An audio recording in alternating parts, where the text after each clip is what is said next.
주간 또 주님의 은혜 안에서 평안하셨습니까? 옆 사람과 인사 한번 나누십시다. 대답은 안 듣고 묻기만 하셨죠? 네, 한 번만 더 평안하셨어요? 이렇게 자연스럽게 한번 물어보시죠. 그 답까지 한번 들어봐 주시죠. 평안 못하신 분이 계시나요? 혹시 계시다면 평안하시기를 바랍니다. 한번 빌어주시겠습니까? 고맙습니다. 평안하신 분들은 더 큰 평안이 넘치게 되기를 바라고, 평안하지 않으신 분들은 오늘 예배를 통해서 주님께서 주시는 평안을 회복하시는 은혜가 있게 되기를 바랍니다.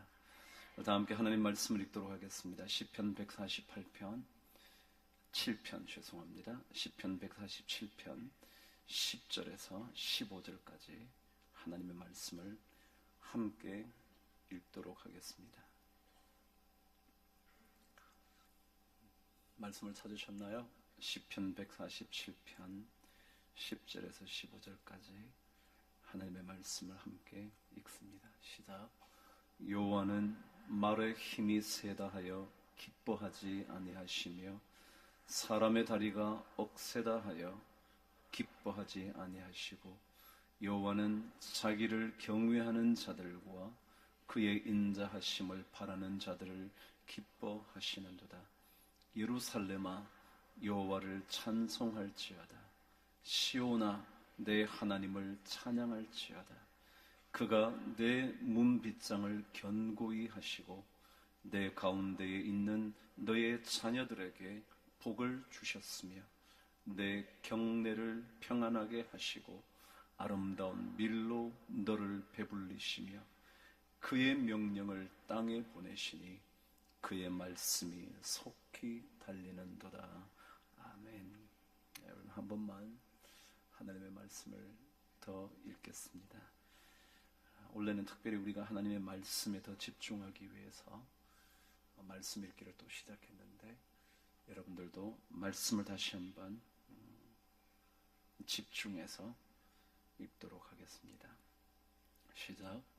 여호와는 말의 힘이 세다 하여 기뻐하지 아니하시며 사람의 다리가 억세다 하여 기뻐하지 아니하시고, 여호와는 자기를 경외하는 자들과 그의 인자하심을 바라는 자들을 기뻐하시는도다. 예루살렘아 여호와를 찬송할지어다. 시온아 내 하나님을 찬양할지어다. 그가 내 문빗장을 견고히 하시고 내 가운데에 있는 너의 자녀들에게 복을 주셨으며 내 경내를 평안하게 하시고 아름다운 밀로 너를 배불리시며 그의 명령을 땅에 보내시니 그의 말씀이 속히 달리는도다. 아멘. 제가 대학 다닐 때 전공이 철학이었습니다. 철학은 크게 대별하면 서양 철학과 동양 철학, 그렇게 말을 합니다. 대학원 과정이나 박사 과정을 들어가면 점점 더 세분화된 전공을 하게 됩니다. 둘 중에 하나를 선택해서, 그 중에 한 철학자를 선택해서, 그 중에 한 주제를 선택하거나 한 개념을 선택해서 연구를 하게 되죠. 그런데 대학 다니는 시절에는 그 모든 것을 맛보기처럼 배워가게 됩니다. 제가 대학 다닐 때 동양 철학 열심히 한 것 같습니다. 저는 중학교 때부터 한자가 섞인 성경을 읽었습니다. 그래서 저는 지금도 한글 성경보다 한자가 섞인 성경을 더 빨리 읽습니다. 그만큼 한자에 열중했던 것 같습니다. 그래서 대학 다닐 때도 동양 철학 과목을 열심히 수강을 했었죠. 논어를 읽는다든가 맹자를 읽는다든가, 여러분이 잘 아시는 중용이라는 그런 책을 읽는다든가, 혹은 노자라는 책을 읽기도 하고 그랬죠.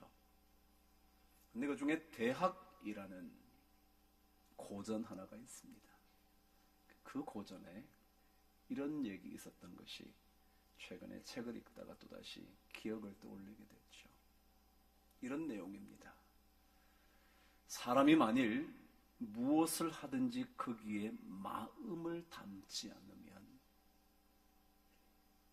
보기는 보지만 제대로 볼 수 없고 듣기는 듣지만 제대로 알아들을 수 없으며 먹기는 먹지만 그 맛을 진짜로 알기는 어렵다라는 내용의 말이었습니다. 제가 구태여 한자어를 좀 쓴다면 그렇습니다. 심부재언이면 시이 불견이요 청이 불문하며 시기부지김이라 그랬답니다. 제가 뭐 한자어 얘기하려는 게 아니고요. 심부재, 마음이 부재한다, 없단 말이죠. 있지 않다는 것이요. 사람이 없으면 뭐라 그래요? 부재중, 그렇죠? 그러니까 마음이 있지 않으면 시이 불견이요. 시자는 본다는 거죠. 시야가 좁다, 그러잖아요. 그러니까 시자가 볼 시자거든요. 근데 보기는 하지만 불견이라, 견자도 뭐냐면 볼견자예요. 참 이상하죠? 보기는 보는데 보지 못하고 청이 불문이다 그랬죠? 청, 듣는 거죠. 청각 그러잖아요. 듣기는 들었는데 불문, 여기에 들을 문자거든요. 듣기는 들었는데 제대로 듣지를 못한 거예요. 먹기는 먹지만 그 맛, 김이 그 맛을 부지 모른다 그랬습니다. 마음이 담겨져 있지 않으면, 마음이 없으면 아무리 듣고 보아도 아무리 보고 들어도 우리는 제대로 보지 못하고 듣지도 못한다고 옛사람들은 말했죠. 그래서 시청자가 되지 말고 견문자가 되어야 한다, 그런 얘기를 참 많이 들었습니다. 여러분 텔레비전 시청하시죠? 보고 듣죠? 근데 정말 마음이 담겨 있는 보고 들음, 그걸 견문이라 그럽니다. 여러분과 제가 2014년 또다시 하나님의 말씀을 보게 됐습니다. 하나님의 말씀을 듣게 되었죠. 근데 거기에 꼭 있어야 하는 게 뭐냐면 마음이라는 거예요. 마음이 없으면 말씀을 듣기는 하지만, 말씀을 읽어서 내가 귀로 듣기도 하지만, 옆 사람이 읽는 건 내가 듣기도 하지만, 그러나 그 말씀의 진짜 의미를 보지도 못하고 듣지도 못하고 그 맛을 알 수도 없다, 그런 것 같습니다. 그래서 주님께서도 나를 사랑하라고 말씀하실 때도 너는 마음을 다하여, 마음을 다하고 힘을 다하고, 그럴 때 마음이 있어야 됩니다. 이런 것에 오늘 듣게 되는 말씀, 보게 되는 말씀에 여러분과 저의 마음이 그곳에 담겨 있어서 그 말씀의 진짜 맛을 아시게 되는 은혜가 있게 되기를 바랍니다. 오늘 말씀은 우리에게 무엇을 말씀하려고 하는가 들을 수 있는 마음, 여러분의 눈으로 읽으실 때에 여러분의 읽음 속에 마음이 담겨서 하나님께서 진짜 들려주시고 싶은 음성을 듣게 되기를 바랍니다. 오늘 저와 함께 먼저 10절을 마음을 담아서 한번 읽겠습니다. 시작. 여호와는 말의 힘이 세다 하여 기뻐하지 아니하시며 사람의 다리가 억세다 하여 기뻐하지 아니하신다. 오늘 성경은 하나님께서 기뻐하시는 게 있고 기뻐하지 않는 것이 있답니다. 기뻐하시지 않는 것을 말씀함으로 말미암아 진짜 기뻐하시는 것은 어떤지를 좀 더 명확하게 드러내고 싶어 합니다. 기뻐하시는 것을 말씀함으로 인하여 기뻐하지 않는 것은 어떤 것인지 주님은 보여주고 싶어 하십니다. 그런데 오늘 성경이 우리에게 주님이 기뻐하지 않는 게 있대요. 여러분과 제가 신앙생활을 하면서 살게 되는데, 살아가고 있는데 하나님께서 정말 기뻐하시는 것은 무엇일까? 하나님이 정말 좋아하시는 것은 어떤 것일까? 하나님은 어떤 것을 보시면서 우리에게 그래 참 너는 내 마음에 들어, 내가 너를 볼 때마다 참 기뻐 라고 말씀하시는 건가? 오늘 성경은 기뻐하지 않으시는 것 두 가지를 적어 놓았습니다. 하나는 말의 힘이 센 것, 그리고 사람의 다리가 억센 것 그랬습니다. 원어 성경은 세다라는 단어와 억세다라는 단어는 없습니다. 다시 말하면 하나님은 기뻐하지 않는 것이 두 가지가 있는데 말의 힘과 사람의 다리랍니다.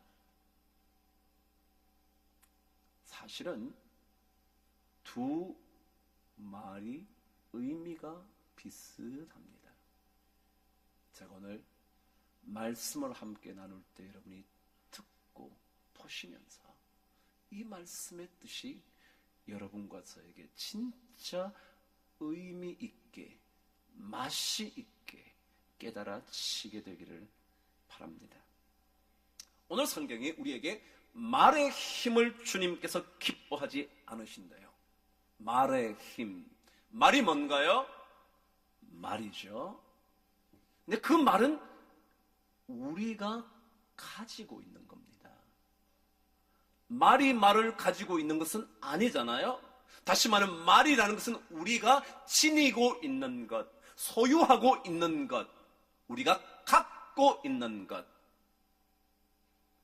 그 가지고 있는 것의 힘을 주님께서 기뻐하지 않는데요. 여러분 무슨 힘을 갖고 계시나요? 여러분이 가지고 계신 것이 뭔가요? 돈을 갖고 계셔서 힘이 있으신가요? 좀 더 많은 지식을 갖고 계셔서 지식의 힘을 갖고 계신가요? 공직에 계시다가 점점 더 큰 권력 가지게 되셨나요?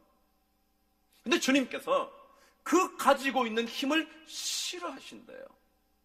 이상하지 않나요? 여러분이 돈 가지고 있어서 힘이 있다면 하나님이 그거 싫어한대요. 여러분의 지식을 가지고 있어서 그 지식이 여러분의 힘이 되고 있다면 싫어한대요. 이상하죠? 그런데 사실은 여러분 그런 뜻이 아닐 거예요.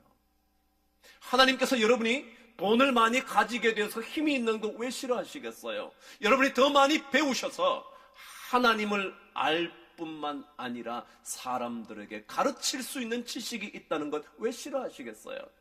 여러분이 최선을 다해서 점점 더 여러분의 힘, 세력이 커지는 것 왜 싫어하시겠어요? 그런데도 싫대요. 의미가 있어요. 여러분 성경은요, 말, 달리는 말이요, horse라는 말이 가지고 있는 가장 중요한 특징 하나가 있답니다.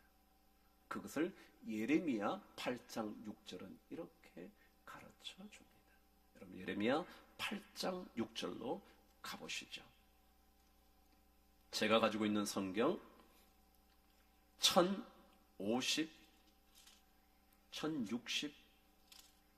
1064면입니다. 예레미야 8장. 말, 우리가 가지고 있는 거예요. 가지고 있는 것. 가지고 있는 것에 힘을 싫어한다는 말이 무슨 의미냐 말이죠.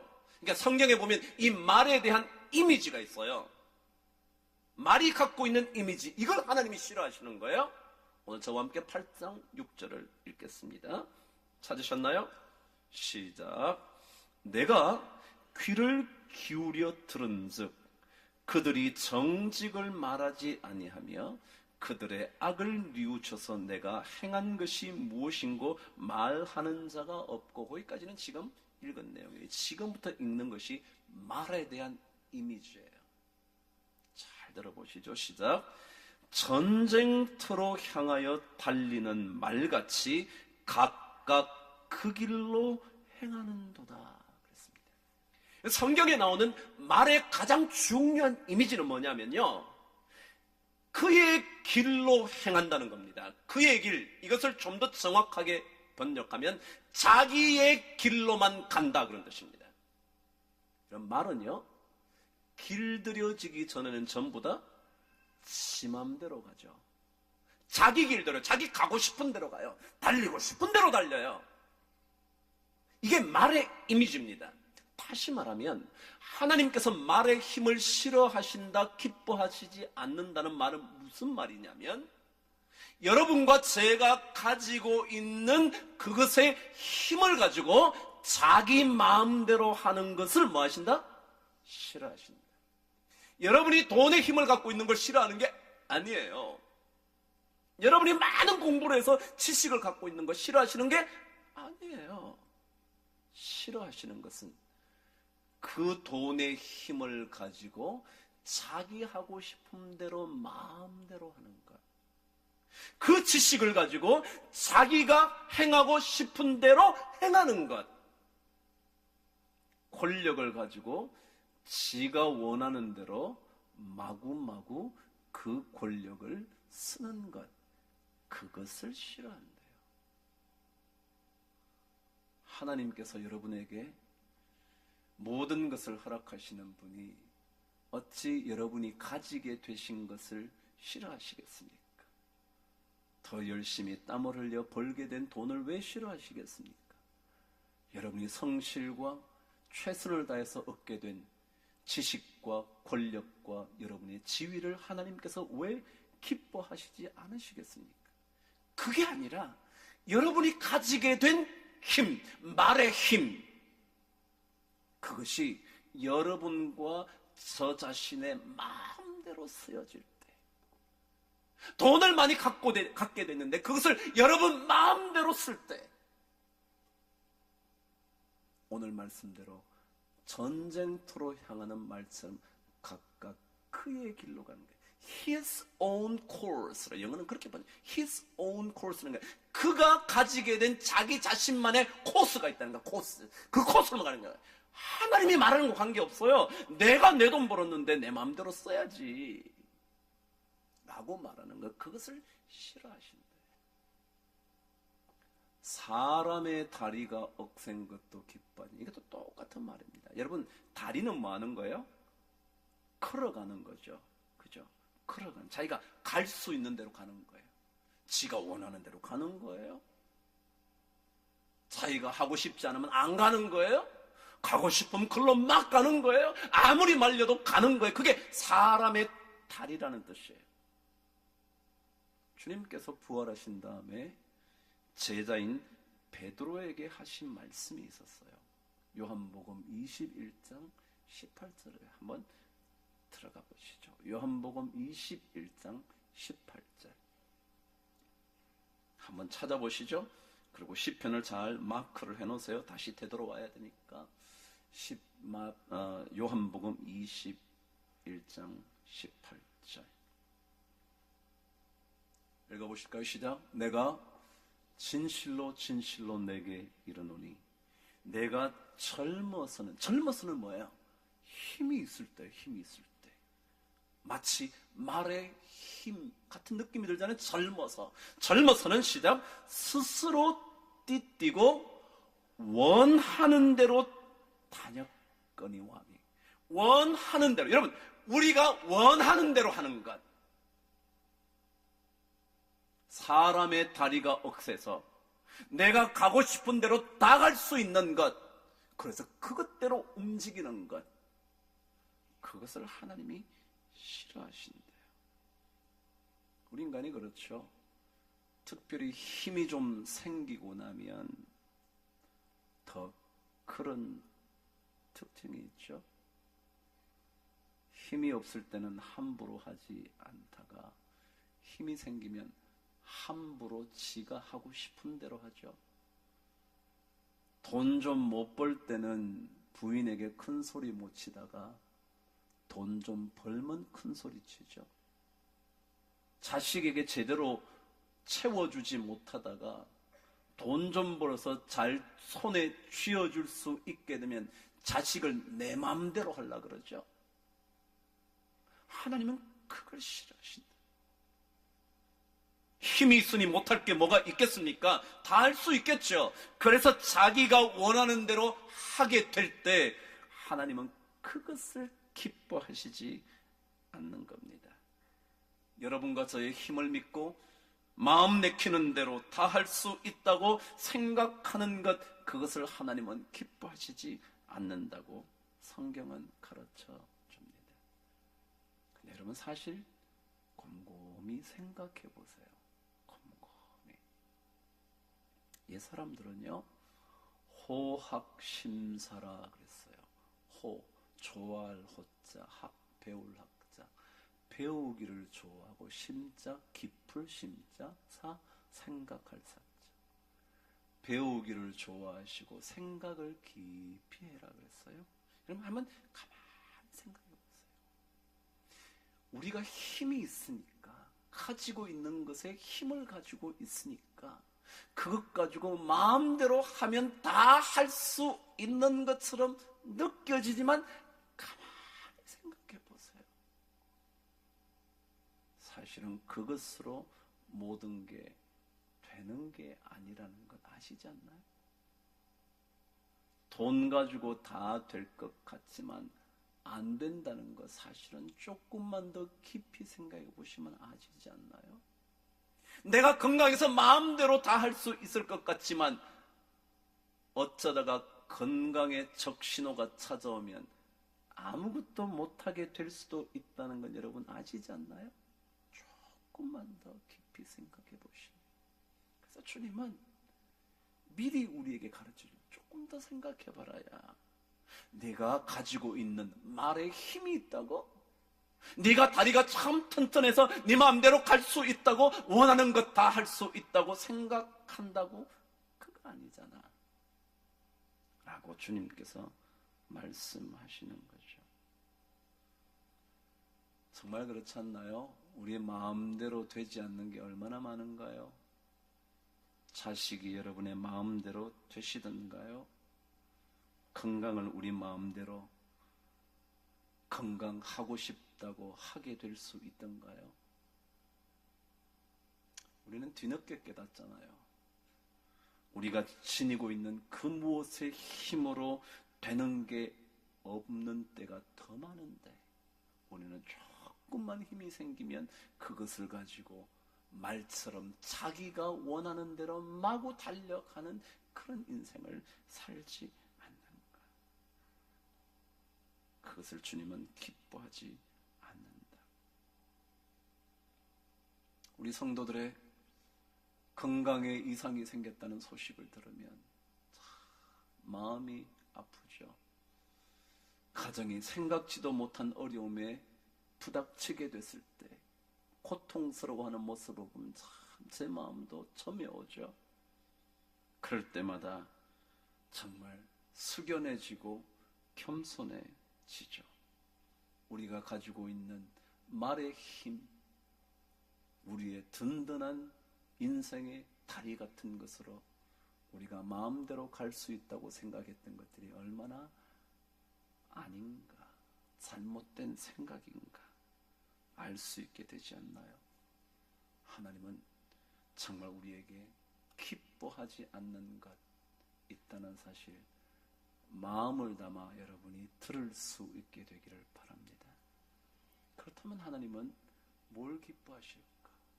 오늘 성경 11절은 이렇게 가르쳐 주죠. 시작.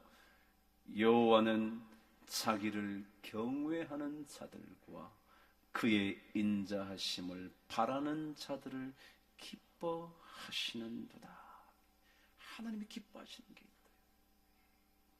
싫어하시는 게 있는데 반면에 기뻐하시는 게 있대요. 그것은 하나님을 경외하는 것 기뻐하신대. 여러분, 경외라는 말 무슨 말인지 아시죠?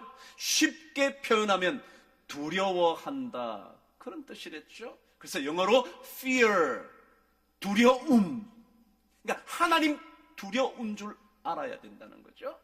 내가 가지고 있는 것에 힘이 있어도, 돈의 힘을 갖고 있어도 하나님 두려워할 줄 알아야 된다요. 내가 권력이 있어도 하나님이 두려운 줄 알아야 된대요. 내가 뭐든지 할 수 있는 여러 힘들을 가지고 있다 하더라도 우리는 하나님이 두려운 줄 알아야 된다는 거죠. 하루 강아지에 불과한 우리가 범을 무서워할 줄 알아야 된다는 거죠. 그것을 하나님이 기뻐하신다. 자기가 가지고 있는 것으로 자기 마음대로 하는 사람이 아니라 자기가 가지고 있는 힘은 있지만 여전히 하나님을 경외할 줄 아는 사람, 그 사람을 기뻐하신다. 근데 그 뒷말은 우리에게 하나님이 진짜 기뻐하는 게, 그게 뭐라고요? 그의 인자심을 바라는 자들을 기뻐하신다. 바란다. 야할이라는 단어는요, 무슨 뜻이냐면 그것에다가 혹은 그 사람에다가 희망과 소망을 둔다, 그런 뜻입니다. 다시 말하면 하나님은 어떤 사람을 기뻐하시느냐 하면, 어떤 인생을 기뻐하시느냐 하면 자신의 인생의 소망, 꿈, 희망을 하나님께 두고 사는 사람, 그 사람을 기뻐하신대. 2014년 꿈이 있으시겠죠? 희망이 있으시죠? 소망을 품고 계시죠? 근데 그 소망과 희망과 꿈이 하나님이어야 한다는 거예요. 그분의 사랑, 긍휼, 그분의 은혜, 그것을 희망으로 두고 살아야 한다는 거예요. 왜요? 이 땅에 어떠한 것들도 우리의 영원한 소망일 수 없거든요. 그럼 돈 가지고 있다고 그것이 여러분의 영원한 소망 될 것 같으세요? 착각하지 마세요. 아무리 돈이 있어도요, 그 돈이 아무런 효력을 발휘하지 못할 날이 금방 와요. 그 돈을 가지고 자식에게 영향을 미칠 수 없는 날이 금방 와요. 그 돈을 쏟아부어도요, 그 돈에 놀랍고도 놀라운 힘을 여러분이 하나도 누리지 못할 날이 금방 와요. 여러분 무엇이나요? 여러분 성경은 말해요. 그것들은 우리의 희망이 될 수 없다고. 그것들은 우리의 소망의 대상이 될 수가 없다고. 이 땅에 그 어떤 것이 우리의 영원한 소망이 될까요? 김용택이라는 시인이 첫사랑이라는 시를 썼어요. 여러분 첫사랑 아시나요? 알아요? 몰라요? 몰라요? 첫사랑의 사람이요, 다른 사람하고 결혼하면 배가 아프고요, 첫사랑하고 결혼하면 머리가 아파요. 그게 첫사랑이거든요. 근데 김용택이라는 시인이 첫사랑, 정말 애틋하잖아요. 그 사랑에 대해 시를 썼는데 이렇게 썼어요. 바다에서 막 건져 올린 해 같은 처녀의 얼굴도, 이게 첫사랑의 표현이잖아요. 바다에서 막 건져 올린, 여러분 해돋이 보셨나요? 갑자기 바다에서 쫙 떠오르는 해 같은 그 첫사랑의 처녀 시절의 얼굴도, 새봄에 피어나는 산중의 진달래 꽃도 봄이 되면 어느새 산 구석구석마다 진달래가 하나 둘씩 피어오르고, 설날 입은 새 옷도 새로운 마음으로 옷을 단장하고 세배를 올리던 그 새 옷도, 아, 꿈 같은 어떤 그때 이 세상 전부 같던 사랑도 다 낡아간다네. 정확하게 봤죠? 전부 다인 것처럼 느껴졌던, 내 인생의 전부일 거라고 생각하고 믿고 살던 그것도 다 낡아간다네. 착각하지 마시게 그러는 거예요. 이 땅에 영원히 바랄 것이 뭡니까? 영원히 여러분의 희망과 소망이 되는 게 뭡니까? 그거 다 낡아지는 거예요. 아니, 서로 그것은 낡아지지 않는 것처럼 보일지 몰라도 우리가 다 낡아지는 거예요. 여러분과 제가 믿고 있는, 혹시라도 소망을 두고 있는, 혹시라도 희망을 품고 있는 그 말의 힘줄도 끊어질 날이 옵니다. 사람의 견고한 다리도 힘을 잃을 날이 옵니다. 계단 하나 제대로 못 걸을 날이 곧 옵니다. 그런데 어찌 우리가 가지고 있는 것의 힘을 소망으로 삼겠습니까? 그래서 시편 33편 17절은 그렇게 고백을 했죠. 구원하는데 군마는 헛되며, 군마 말이죠. 구원, 우리 인생을 건져주는 일에는 군마, 말의 힘, 가지고 있는 것의 힘, 그것은 헛되며 군대가 많다 하여도 능히 구하지 못하는다. 군대, 사람의 다리요. 그 사람의 다리 아무리 많아도 능히 구할 수 없다고요. 군마이든지 천리마이든지 준마이든지 그 어느 것도, 수많은 군대도 용사가 힘이 세어도 그것이 우리의 영원한 소망이 될 수 없다는 것. 우리의 소망과 힘은 그분을 바라보는 것, 그분에게 우리의 소망을 두는 그것이 우리의 진정한 능력이죠. 그분을 바라면, 그에게 소망을 두면 절대로 희망이 실망이 되지 않습니다. 소망이 절망으로 전락하지 않습니다.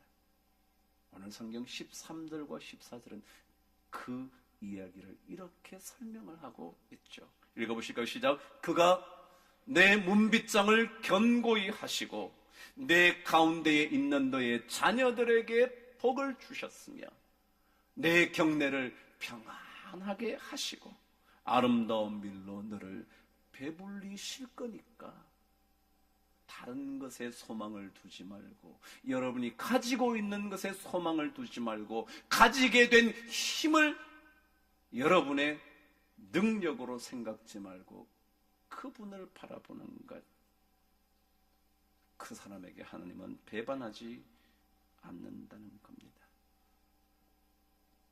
그래서 일부 때는 제가 얘기 안 했지만 욥의 이야기 하나 들려드릴까요? 욥이 고통 중에 하나님께 고백하는 게 하나 있습니다. 그게 욥기 13장 15절인데요. 찾지 않으셔도 됩니다. 제가 읽어드릴 테니까. 이렇게 성경이 기록되어 있다.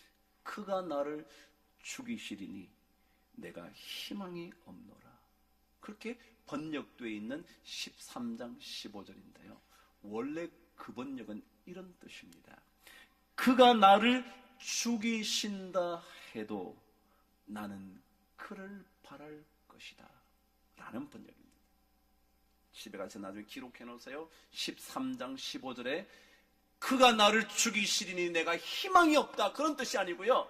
그가 나를 죽이신다고 해도 나는 여전히 그분에게 뭘 두겠다? 소망을 두겠다.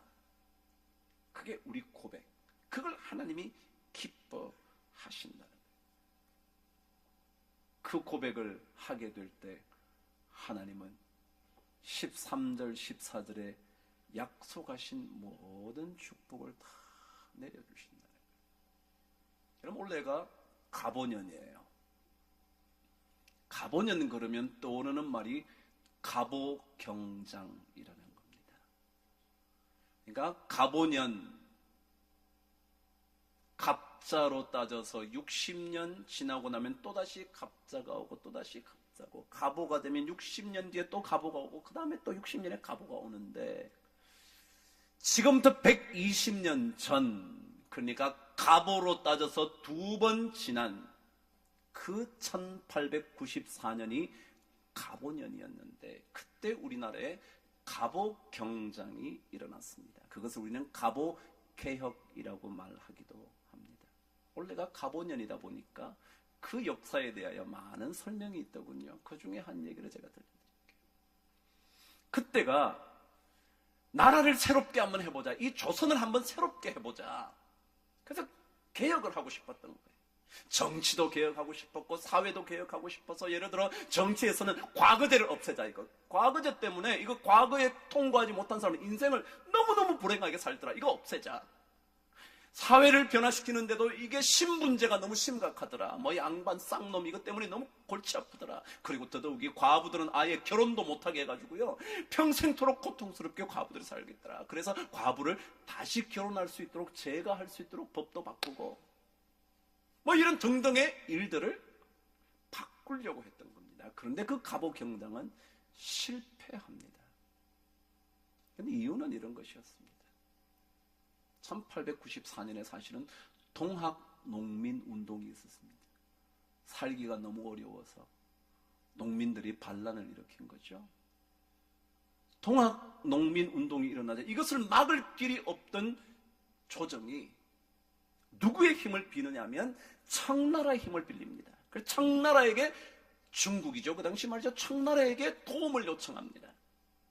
그래서 그것 때문에 기다렸다는 듯이 일본이 개입을 합니다. 청나라가 들어오면 안 되지, 그러면서 들어와서 그때부터 청일전쟁이 시작이 됩니다. 청나라와 일본. 그러면서 우리나라에 두 나라가 들어옵니다. 그것만이 아니라 러시아라는 나라, 그 당시에는 로서아라는 나라가, 우리나라가 가만히 보니까 이게 부동항이 있거든요. 부동항. 부동은 뭐예요? 얼지 않는 항구. 여러분 인천에 겨울돼도 어나요? 배가 못 들어? 아니요. 어느 때든지 배가 들어옵니다. 이게 무역에 굉장히 중요해요. 중국은, 러시아는요, 블라디보스토크 그쪽에 얼기 시작하면요, 배가 못 들어가요. 그러니까 겨울에는 사업을 못 하는 거예요. 그러니까 이 부동항을 얻기 위해서 우리나라로 들어옵니다. 그래서 세 나라가 그냥 붙었어요. 우리 좁은 나라에 세 나라가 붙어서 서로 가져가려고 싸움을 해요. 그것 때문에 우리나라는 자체적으로 분열하죠. 나는 누구파? 청나라파, 친청파. 나는 친일파, 나는 친노파, 러시아파. 전부 다 붙은 거예요. 그런데 그런 사람들끼리 서로 나누어지다가 오히려 나라가 개혁 한 번 못하고 무너져 버려요. 이것을 두고 1926년에 국어학자였던 최현배라는 우리말 사전을 편찬했던 최현배 선생님이 동아일보에다가 이런 글을 남겼답니다. 조선민족 갱생에도 조선민족이 다시 살아날 수 있는 길이라는 글을 신문에다가 썼는데 이런 내용이었답니다. 친청파, 친일파, 친노파라는 당파들이 제각기 자당의 의뢰처가, 그러니까 자기들의 의뢰하고 있는 그것이 가장 공고해야만 조선이 능히 살아나갈 수 있다고 하였다. 그러니까 친청파는 청나라와 잘해야 된다. 청나라와 잘해야 된다. 일본을 지지하는 사람들은, 친일파들은 일본하고 붙어야 된다. 러시아를 붙잡아야지 살지 라고 서로가 자기가 의뢰하고 있는 처가 공고해져야지 조선이 산다고 싸웠다는 겁니다. 그러다가 필경에는 사방팔방의 의뢰가 그만 허지로 돌아가 버려서 사방팔방의 의뢰처, 친일파, 친청파, 친노파, 이것들의 팔방사방의 의뢰처가 아무런 도움이 안 되는 헛된 허지가 되어버려서 타국을 의뢰하던 것이 자국을 멸망시키는 결과를 일으킬 따름이었다. 좀 놀랍지 않나요? 저는 이걸 읽다 그런 생각 번뜩 듭니다. 이 힘 빌리고 저 힘 빌리고 돈의 힘, 말의 힘, 무슨 힘 다 빌리면 될 것 같았지만 그것이 오히려 자국이라는, 조선이라는 자국을 무너뜨리는 결과밖에 안 됐다. 저 혼자 생각에 그래. 예수 믿는 사람은 돈을 갖고 있어도 돈의 힘에 의뢰하고, 힘 좀 있다고 내가야 정치판에 꽤 힘쓰니까 나한테 부탁하면 돼. 그래서 여러분 어려울 때마다 정치인들 많이 찾죠. 가까운 시의원, 구의원, 국회의원 많이 찾나요? 그런데요, 그것들은 다 헛물이 허지가 된대. 헛된 그것으로 바뀌어 오히려 몰락을 초래할 뿐이다. 그러면 하나님은 하나님께만 소망을 두기를 바랍니다. 그런 사람들을 기뻐하십니다. 그런 사람들에게 하나님은 문빗장을 견고케 하시고 그 안에 있는 그의 자녀들에게 복을 주시고 그 경내를 평안하게 하시고 아름다운 밀로 배불려 주실 것입니다. 그래서 우리는 하나님께 소망을 둬야 합니다. 가지고 있는 힘이 많으면 많을수록 오히려 하나님을 두려워하고 하나님께 소망과 희망을 둬야 합니다. 결론입니다. 이렇게 되려면 우리에게 뭐가 필요합니까? 오늘 성경 15절은 우리들에게 그 결론을 들려줍니다. 읽어보실까요? 시작. 그의 명령을 땅에 보내시니 그의 말씀이 속히 달리는도다. 그의 명령, 그의 말씀, 똑같은 말이죠. 그 말씀이 우리에게 왔는데 그 말씀이 우리 안에 속히 달릴 수 있도록 만들어야 됩니다. 우리가 하나님이 우리의 소망이 되도록 하려면 하나님의 말씀이 우리 안에 속히 달려야 한다. 좀 더 설명을 덧붙이자면 내 안에, 내 생각 안에, 내 마음 속에, 내 계획 속에, 내가 하고 싶은 그런 일 속에 하나님의 말씀이 다른 어떤 것보다 먼저 달려 나와야 한다. 일이 생길 때마다 다른 것이 떠오르는 것이 아니라 하나님의 말씀이 먼저 떠올라야 합니다. 이게 하나님의 말씀이 내 속을 달린다. 그래야 내 생각대로, 내 마음대로, 내가 원하는 대로 움직이지 않고 하나님께 소망을 둘 수 있기 때문에 그렇다는 거예요. 그럼 여기에 속히 달린다는 루츠라는 히브리 단어는요, 이런 뜻이랍니다. 빨리